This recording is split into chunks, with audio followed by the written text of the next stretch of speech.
Hi, I'm Rachel Dunscombe and I'm just reflecting on a few things before Ehealth Week.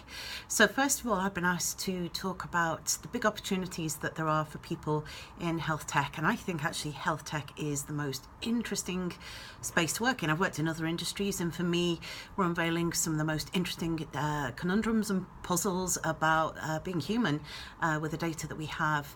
And so for me, it's a very exciting place to be, a very challenging place, and a very rewarding place as well. So what advice would I give to people who want to move into this space? I think it's always good to be curious about what we can do with data. I think that's really interesting, or indeed to be really curious about how we can help people with technology lead more independent lives or more fulfilling lives.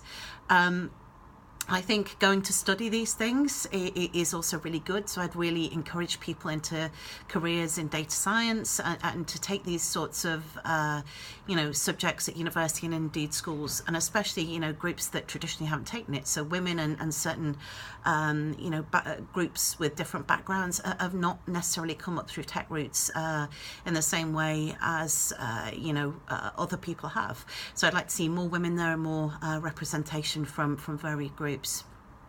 I'd also say you should come into this area if you want a real challenge as well. It's the most challenging area. So the bit of advice is be up for a challenge but huge reward. What my view is about roles. So do we need to be data tech literate?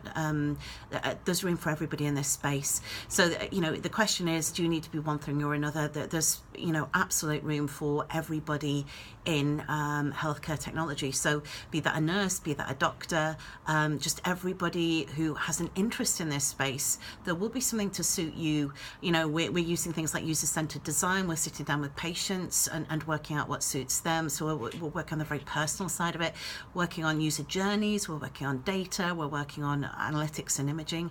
And so there's so many different varied nuances to where digital health is going that I think there's a challenge for everybody who's interested in that space, really.